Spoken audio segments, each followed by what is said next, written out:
Hello, আসসালামু আলাইকুম সবাইকে। আজকে রান্না করছি মোলা মাছ দিয়ে আলু ভাজি। এই মোয়া মাছ রান্না করতে যেয়েই শৈশবের কথা মনে পড়ে গেল। আপনাদের কার কার শৈশব মনে আছে আমি জানি না, তবে আমার ছোটোবেলার দিনগুলো খুব সুন্দর মনে আছে। এখনও মনে হয় সেই দিনগুলো অনেক জীবন্ত।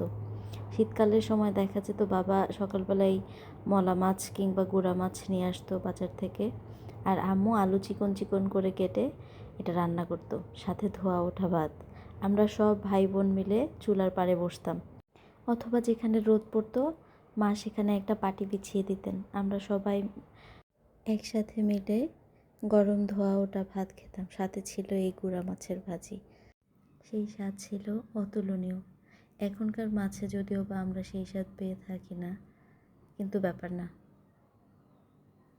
আমাদের শৈশবগুলো মনে হয় এখনও জীবন্ত।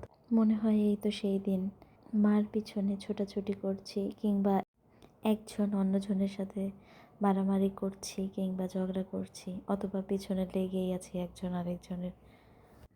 আমাদের সময় শীতকাল মানেই নরম রোদে বসে পিঠাপুলি কিংবা খাবার যেটাই হোক খুব মজা করে আনন্দ করে খেতাম।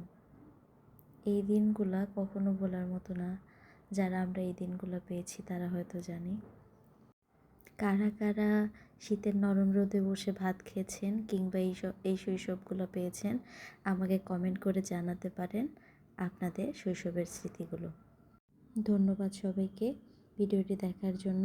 Please like, comment, share and stay with us. Thank you.